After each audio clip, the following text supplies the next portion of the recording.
Hello and welcome to our channel, This Fantastic Life. As we take a break from van life, we travel to scenic Iceland, the land of fire and ice, where smoldering volcanoes meet some of the largest glaciers in all of Europe, and where waterfalls tumble from cliffs like something out of a dream.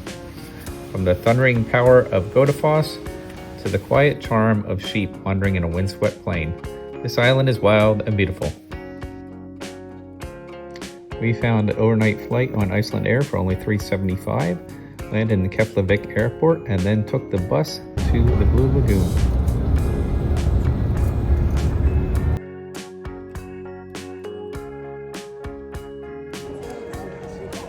Hey, we made it to Iceland.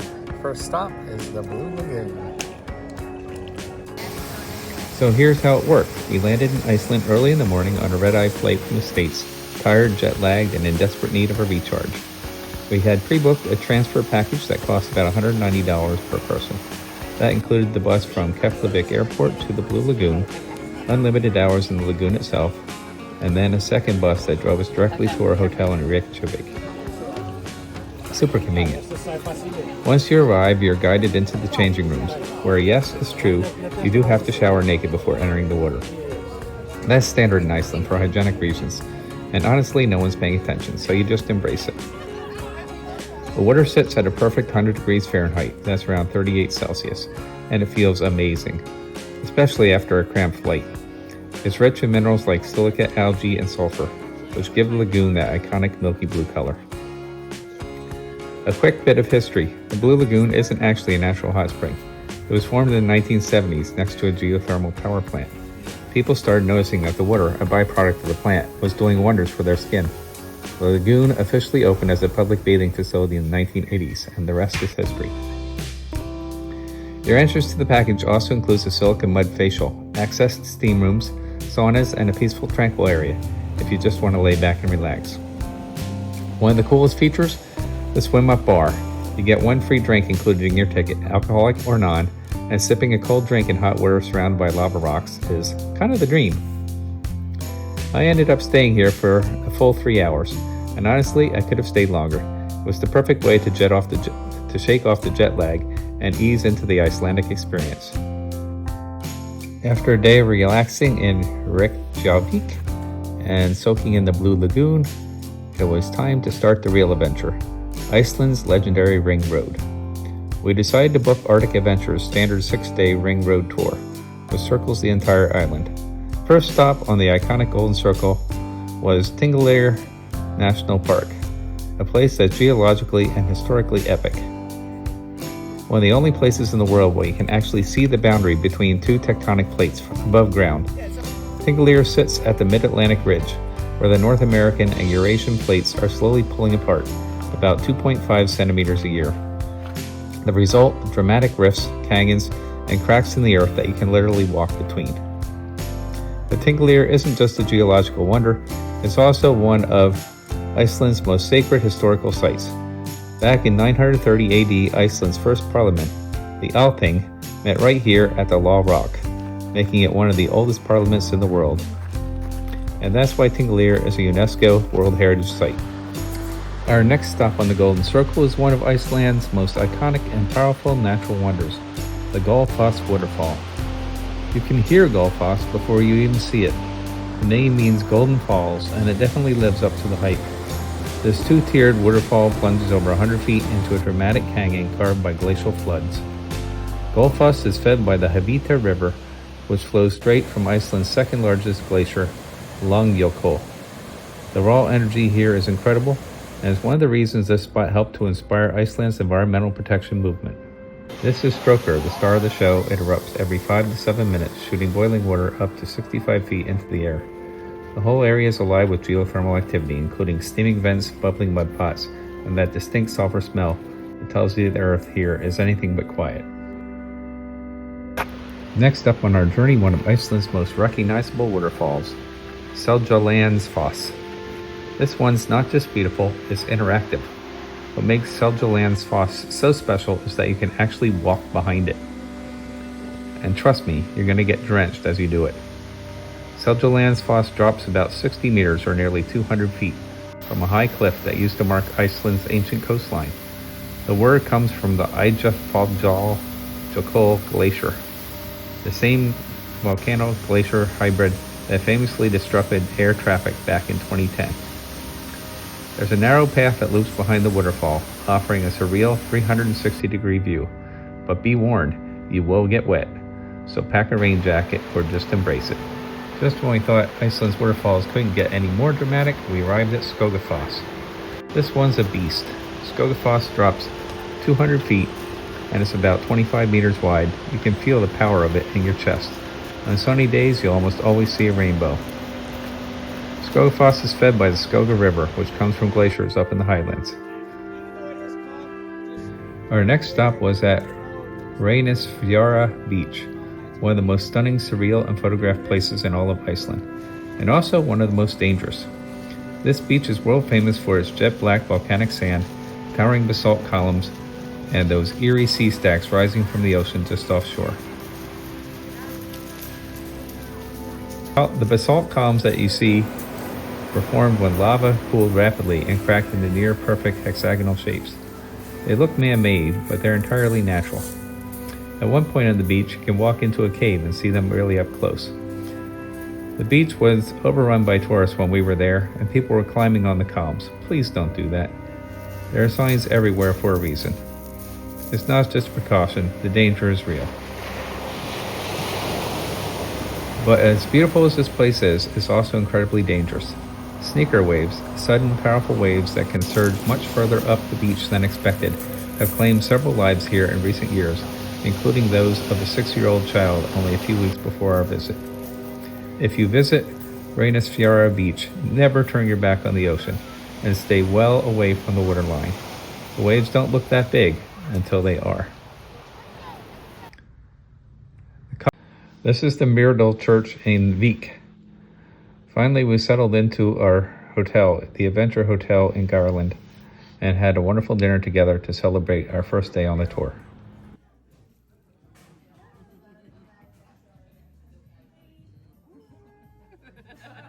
On day 2 of our Arctic Adventures tour took us even deeper into Iceland's raw, otherworldly landscapes, from ancient lava fields to icebergs drifting out to sea. Our first stop, we drove through the Eldraun lava fields, a massive expanse of twisted volcanic rock now covered in a thick layer of bright green moss. From there, we continued east to the foot of Vatnajokull, Europe's largest glacier, covering over 8% of Iceland's land mass. This thing is massive, and the glacier tongue we're heading to, Jokulsarlon, is one of the most famous in the world. Right across the road from the glacier lagoon is Diamond Beach, a surreal stretch of black volcanic sand where chunks of glacial ice wash ashore and glisten in the sunlight, like diamonds. This is one of the most photogenic places in Iceland. It's also one of the coldest, but it's so worth it. The icebergs you see here broke off the glacier, floated through the lagoon, and were carried out to sea before the waves tossed them right back onto the shore.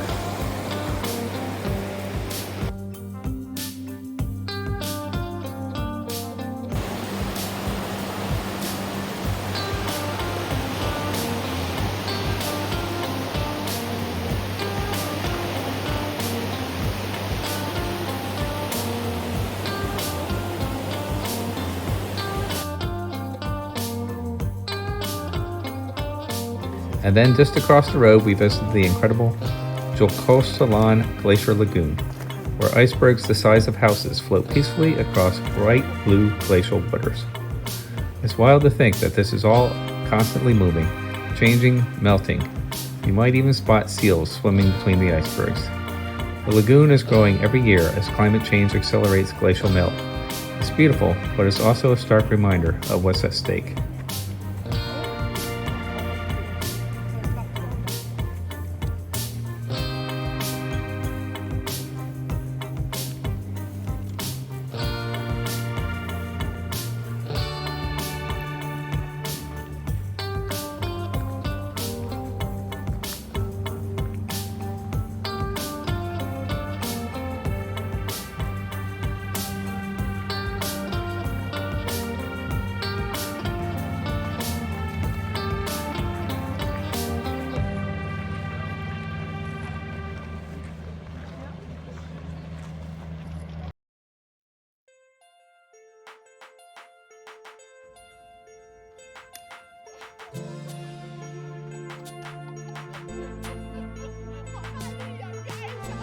After exploring the glacier lagoon, our adventure took us to an outlet glacier of Vatnajokull, the largest glacier in Europe. After gearing up with a harness, helmet, pickaxe, and crampons for walking on the ice, we headed off in buses to the foot of the glacier for a 3-mile round-trip hike.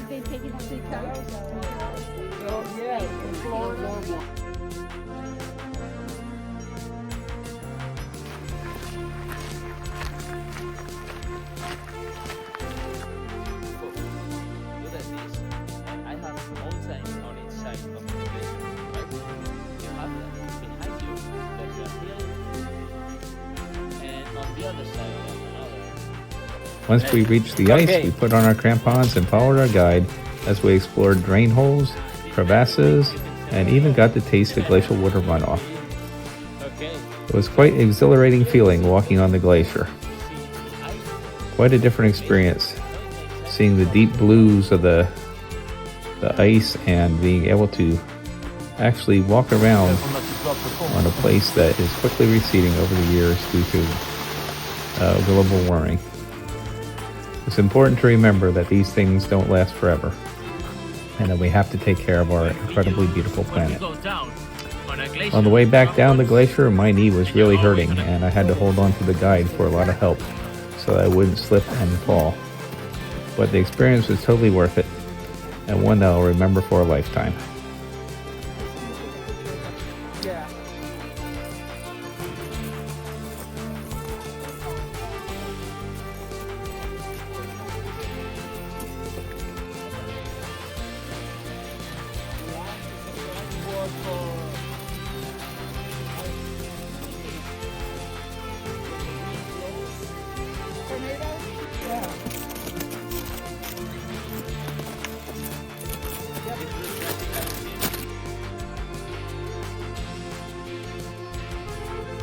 On day 3 of our tour, we drove a scenic route to the Djupivogur, a charming little fishing village in the wild and unspoiled East Fjords. After flying the drone over the harbor and having a quick lunch there, we went and visited one of Siggy's friends' backyards where he was selling rocks that he had collected over the years. I will keep my museum this way. I'm not polishing everything.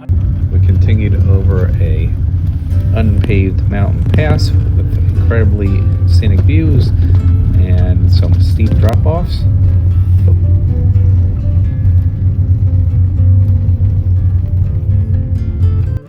Along the way, we stopped at Godafoss, where there was a very steep and strenuous path up to see the waterfall. My knee was really hurting at this point in time. I had a lot of difficulty coming back down that hill. We ended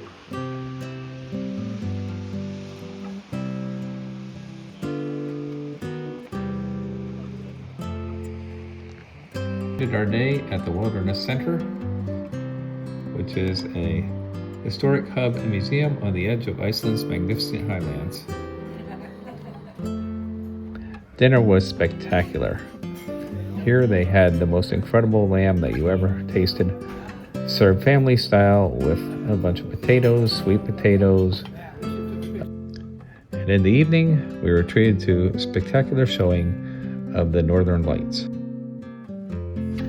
After leaving behind the Wilderness Center on our next day of the tour, we went to Stuolagil Canyon, tucked away in the rugged east of Iceland. This place feels like it was carved by giants. It wasn't really on my radar, but it might have been one of the most underrated spots in the entire country. The canyon is famous for its towering basalt columns, vertical rock formations formed by ancient lava flows that cooled slowly and cracked into these geometric shapes. They kind of look like organ pipes or something out of a fantasy movie. It's totally surreal. I was able to fly the drone here too, which was an added bonus. And cutting through the middle of all this is the Jokulsarlon River, which glows an unreal shade of blue-green under the right conditions.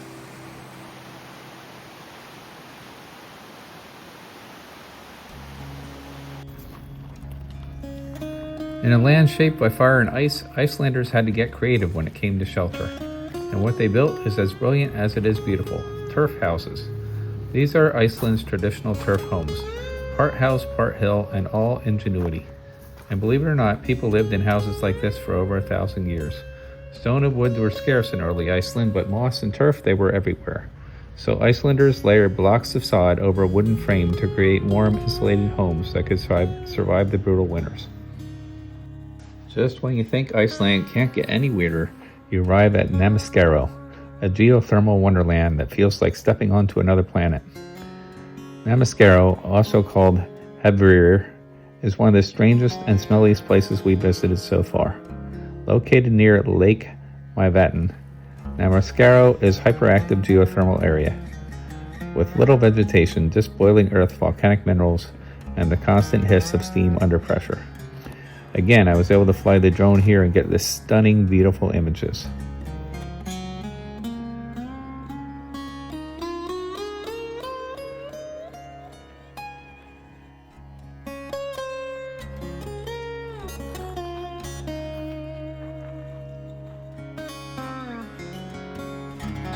Next up on our Iceland adventure, the otherworldly landscapes of Lake Myvatn, one of the most geologically active and surprisingly relaxing regions in the north.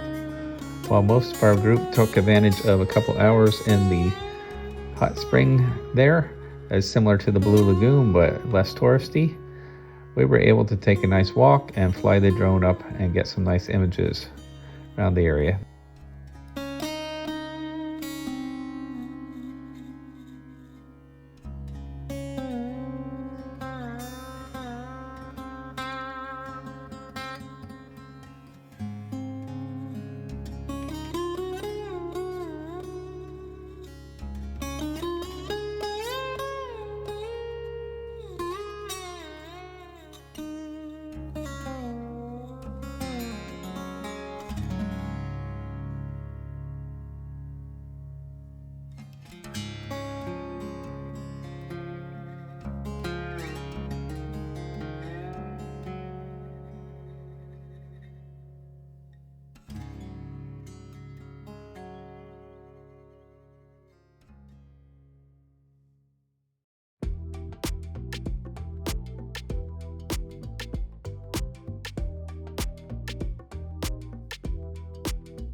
Relaxed at a cafe overlooking the nature baths while the rest of our group enjoyed their afternoon.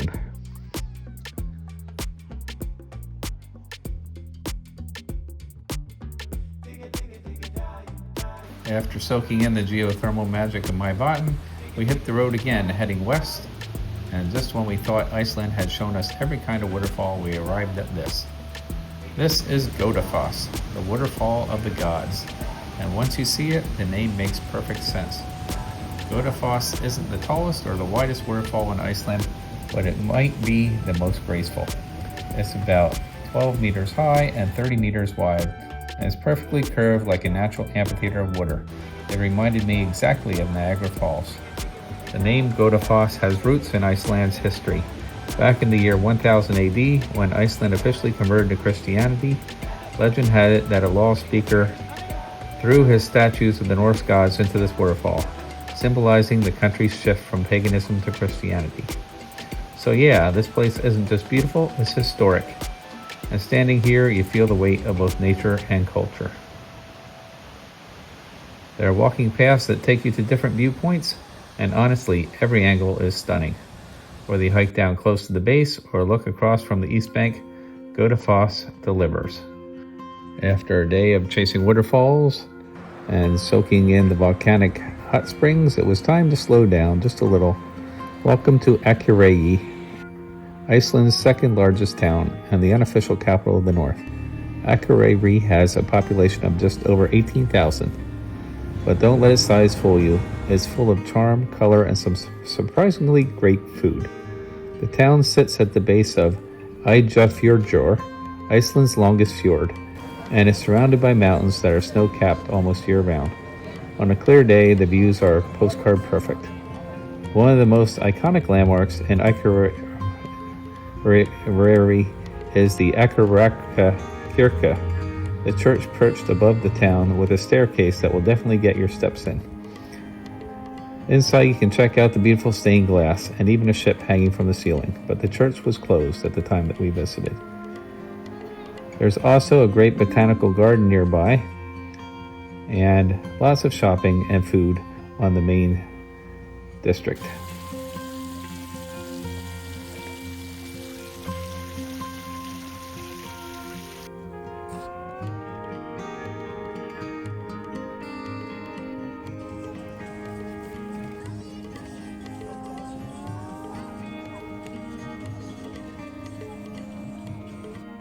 Hey everyone, this morning we're in the charming fishing village of Dalvík up here in North Iceland, about to head out on a 3-hour whale watching tour in the beautiful Eyjafjörður fjord.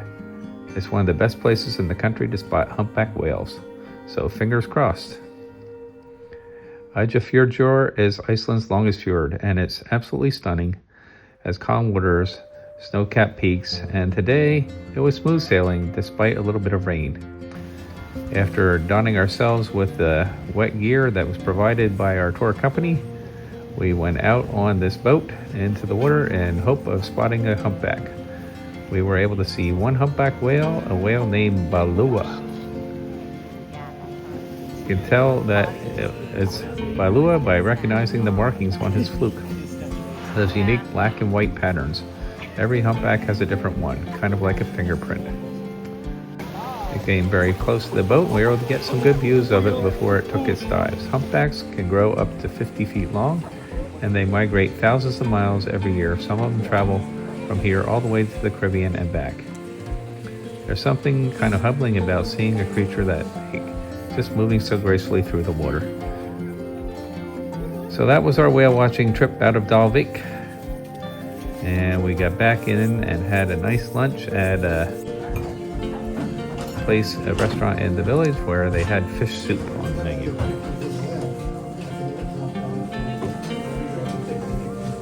Our next stop was at Sjelandfoss, a peaceful little town in North Iceland that was once the beating heart of one of the country's biggest industries, herring fishing. Back in the early 20th century, Sjelandfoss was known as the herring capital of the north, especially during the boom in the 1940s and 1950s. If you're interested in Iceland's darker history, a visit to Prestapar is a must. Prestapar, meaning 3 stakes, is the site where the last executions in Iceland took place in 1830, and it's a chilling reminder of the country's past judicial system. Iceland still used capital punishment back in the early 19th century, and Prestapar was the place where the criminals were executed by beheading. Their heads were then placed on the stakes. The name comes from 3 wooden stakes that were set up there for this grim purpose.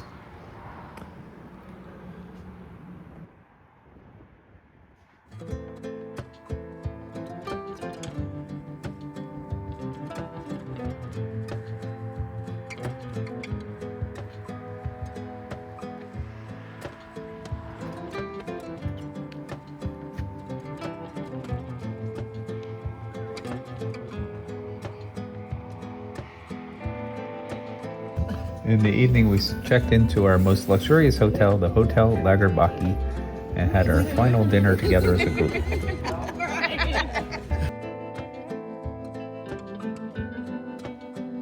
Next up on our journey through West Iceland is Grebrock Crater, one of the most accessible volcanic sites in the country. Grebrock is part of a small volcanic system that last erupted about 3,000 years ago. And what's left behind is this striking crater, now covered in moss and lava rock.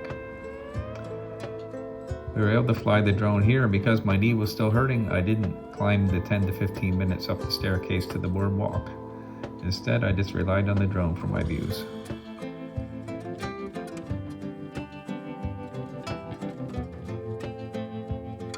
Our next stop was at Thingvellir, the most powerful hot spring in Europe, right here in western Iceland. The spring pumps out over 180 liters of boiling water per second, enough to heat entire towns.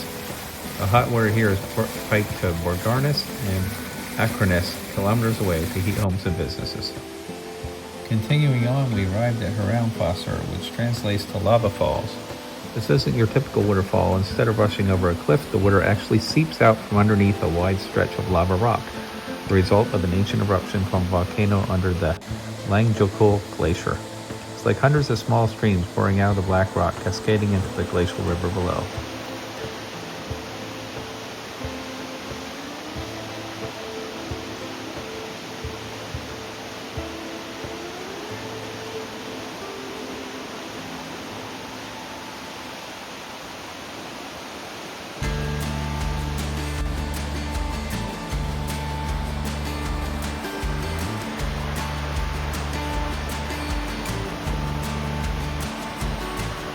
Just a short walk upriver is Barnafoss, or Children's Falls. And this one comes with a heartbreaking legend.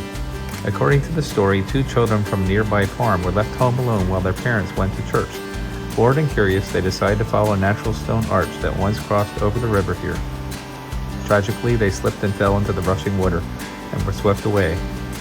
When the mother learned what had happened, she was devastated. In her grief, she is said to have cursed the bridge, declaring that no one would ever cross it again without drowning. Soon after, the stone arch collapsed in an earthquake. Welcome to the Stureyleykir horse farm, right here in the heart of Iceland's stunning countryside.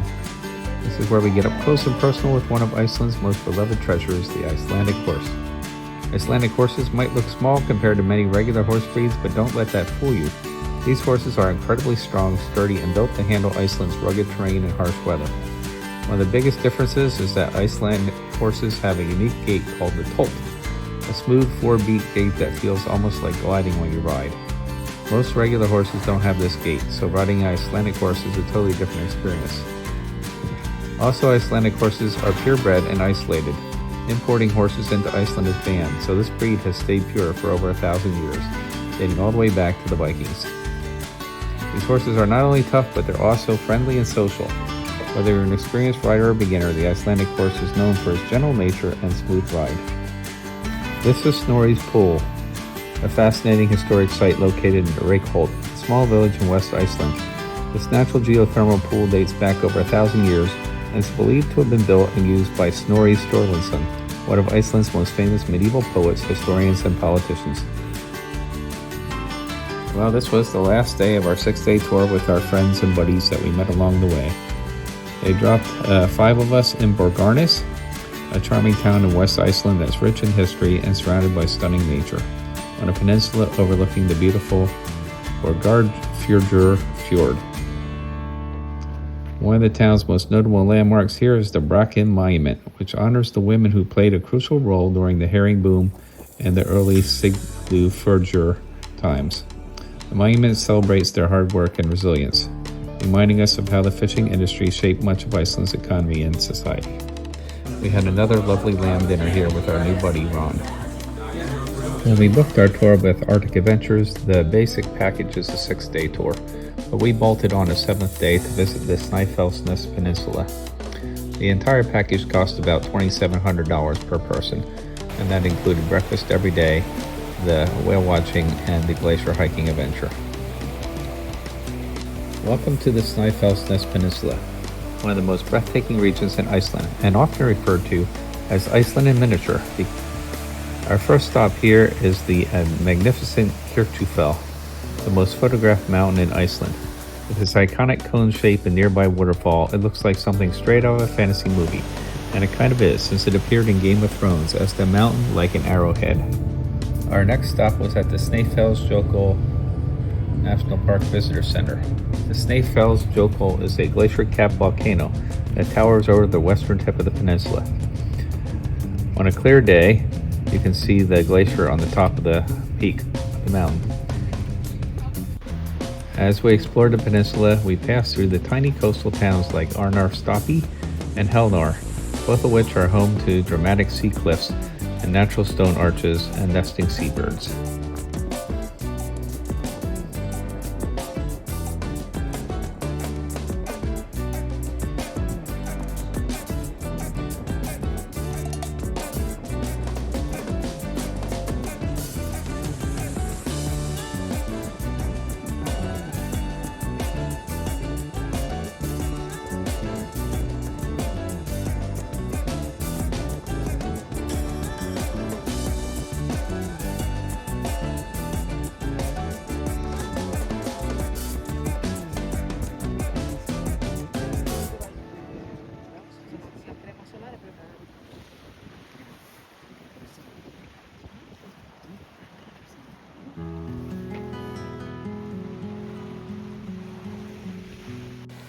Just along the southern coast of the Snaefellsnes Peninsula, we made a stop in the tiny hamlet of Hellnar, and it ended up being one of my most favorite places that we visited.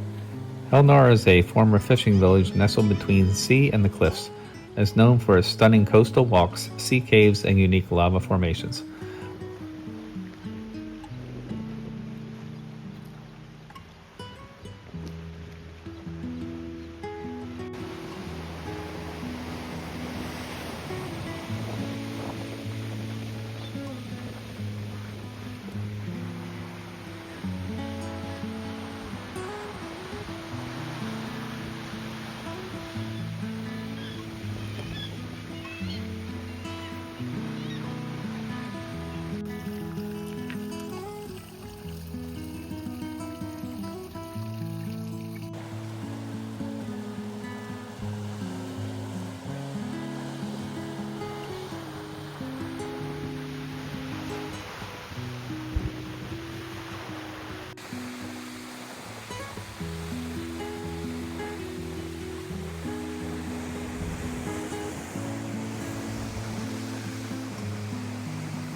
One of the highlights here is the Myvatn Rock Arch, a natural lava arch that frames the crashing waves of the Atlantic.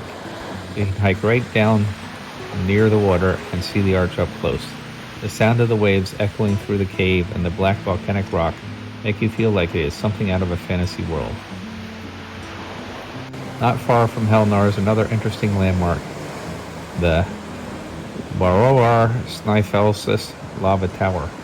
It is a tall man-made cairn or sculpture built from stacked lava rocks and dedicated to Aurora Snaefellsnes, a legendary half-man, half-troll figure that is said to guard the Snaefellsnes Peninsula. One of the most striking and photogenic spots in the Snaefellsnes Peninsula is Budakirkja, also known as the Black Church of the Budir. This little wooden church sits all by itself in a vast lava field, surrounded by mossy ground and backed by mountains on one side and the sea on the other. If you're hoping to see wild seals in Iceland, one of the best places to do it is right here on the Snaefellsnes Peninsula. This area is home to several natural seal colonies, located on the southern coast of the peninsula. Especially during low tide, you'll spot harbor seals lounging on the rocks just off shore. Occasionally, gray seals often make an appearance as well. These seals are wild and free-roaming, so there are no guarantees, but this is the highest chance of sighting anywhere in the country. We saw about a dozen seals on our visit here, with the volcanic mountain in the backdrop. It was a beautiful place to stop. After a long day on the Snaefellsnes Peninsula, we returned to Reykjavik, Iceland's quirky, colorful, and surprisingly cozy capital city. With a population of just over 130,000, it is probably one of the smallest capitals in Europe, but it's packed with personality, art, history, and some seriously cool sights. First up, towering over the city, is the Hallgrímskirkja, Reykjavik's most famous landmark. This striking church was inspired by Iceland's basalt lava columns and took over 40 years to build. For 1,400 kroners, you can take an elevator up 8 floors to the tower for panoramic views of the city, the mountains, and the ocean. It's one of the best places in the entire city.